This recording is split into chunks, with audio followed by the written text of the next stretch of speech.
ISL জিতে বেঙ্গালুরু আসছেন এই দাপুটে ফুটবলার। গতবারের পর ইন্ডিয়ান সুপার লিগে অনবদ্য পারফরমেন্স থেকেছে মুম্বাই সিটি এফসির। বেগ পেতে কিছুটা সময় লাগলেও পরবর্তীতে আর ঘুরে তাকাতে হয়নি শক্তিশালী এই ফুটবল দলকে। একের পর এক ম্যাচ জিতে অনায়াসেই টুর্নামেন্টের প্লে অফে কোয়ালিফাই করে গিয়েছিল পেট্রোক্র্যাট কিড ছেলেরা। গতবারের মতো এবারও শিল্ড জয়ের সুযোগ ছিল তাদের কাছে, তবে কলকাতা ময়দানের অন্যতম প্রধান মোহনবাগান সুপার জায়ান্টস দলের কাছে পরাজিত হয়ে হাতছাড়া হয়ে যায় সেই খেতাব।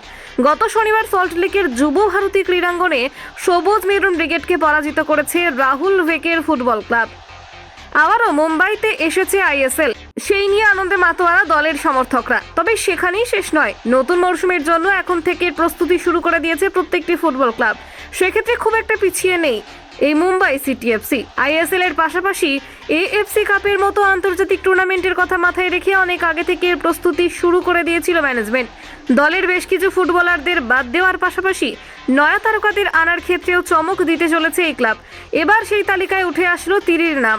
এবারের এই ফুটবল সিজনে মুম্বাই সিটি এফসি জার্সিতে যথেষ্ট সক্রিয় থেকেছেন এই তারকা।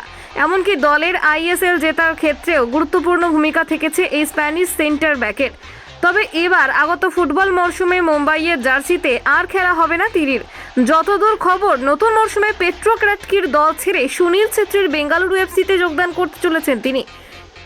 এই স্প্যানিশ ফুটবলারের উপস্থিতিতে যথেষ্ট শক্তিশালী হতে চলেছে জারাগোজার ফুটবল ক্লাব, তা নিঃসন্দেহে বলাই চলে।